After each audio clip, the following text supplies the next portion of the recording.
کیا آپ کے ساتھ بھی ایسا ہوتا ہے؟ سب کچھ ٹھیک چل رہا ہوتا ہے، پھر اچانک ایک سوچ آتی ہے اور آپ کا پورا دماغ اس ایک خیال کے گرد گھومنے لگتا ہے، اور سب سے عجیب بات، نہ آپ سے وہ بھلایا جاتا ہے اور نہ آپ اسے پسند کرتے ہیں، پھر بھی وہ بار بار واپس آتی رہتی ہے۔ اب سوال یہ ہے کہ کیا آپ واقعی اپنی سوچوں کو کنٹرول کر رہے ہیں یا آپ کی سوچیں آپ کو کنٹرول کر رہی ہیں؟ آج میں آپ کو کلینیکل پروون سائیکولوجیکل میتھڈ اور پریکٹیکل ایکٹیویٹیز سکھاؤں گا، بے وجہ آنے والی سوچوں کو مینج کرنے میں آپ کی مدد کرے گی۔ سب سے پہلے تھنکنگ کو سٹاپ کہنا سیکھیں۔ زیادہ تر لوگ یہی غلطی کرتے ہیں کہ وہ سوچ کو روکنے کی کوشش کرتے ہیں۔ نمبر 1، تھنکنگ کو سٹاپ نہیں، ڈسٹینس کریں۔ زیادہ تر لوگ یہی غلطی کرتے ہیں کہ وہ سوچ کو روکنے کی کوشش کرتے ہیں، لیکن سائیکالوجی میں اسے کہتے ہیں تھاٹ سپریشن ایفیکٹ۔ جتنا آپ کہیں گے یہ سوچ نہیں آنی چاہیے، اتنا ہی دماغ اسے ریپیٹ کرتا ہے۔ اس کی بجائے یہ کریں۔ نمبر 1، سوچ کو نوٹس کریں۔ نمبر 2، اسے لیبل کریں، یہ ایک سوچ ہے۔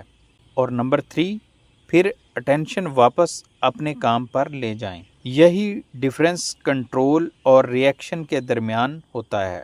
Number 2، 90 second rule. ہر ایموشن تھاٹ ایک ویو کی طرح ہوتا ہے۔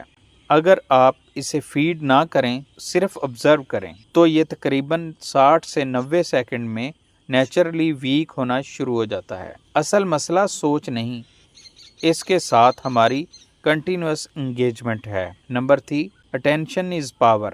دماغ ہمیشہ اس چیز کو امپورٹنٹ سمجھتا ہے جس پر آپ بار بار فوکس کرتے ہیں، لہٰذا انٹروسیو تھاٹ فائٹ کرنے کی بجائے اٹینشن کو کنٹینیوسلی شفٹ کرتے رہیں، یعنی اپنی توجہ کسی اور طرف لے جائیں۔ اگر آپ بیٹھے ہیں تو چلنا شروع کر دیں، اگر آپ فارغ بیٹھے ہیں کوئی کتاب پڑھنا شروع کر دیں، یا اپنے دماغ کو کسی بھی دوسری طرف لے جائیں جس سے آپ کی اٹینشن شفٹ ہو جائے۔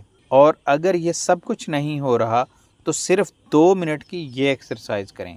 آنکھیں بند کریں اور اپنی سوچ کو آنے دیں، روکیں نہیں۔ خود سے کہیں، میں اس سوچ کو آبزرو کر رہا ہوں، میں یہ سوچ نہیں رہا۔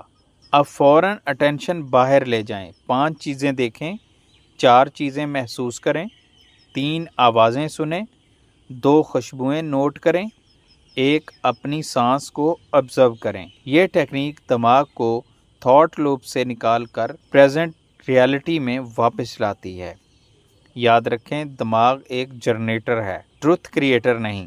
ہر آنے والی سوچ حقیقت نہیں ہوتی اور ہر خیال قابل یقین نہیں ہوتا۔ اگر آپ یہ ٹیکنیک روزانہ پریکٹس کریں تو آہستہ آہستہ آپ کا دماغ زیادہ کام اور لیس ری ایکٹیو ہو جاتا ہے۔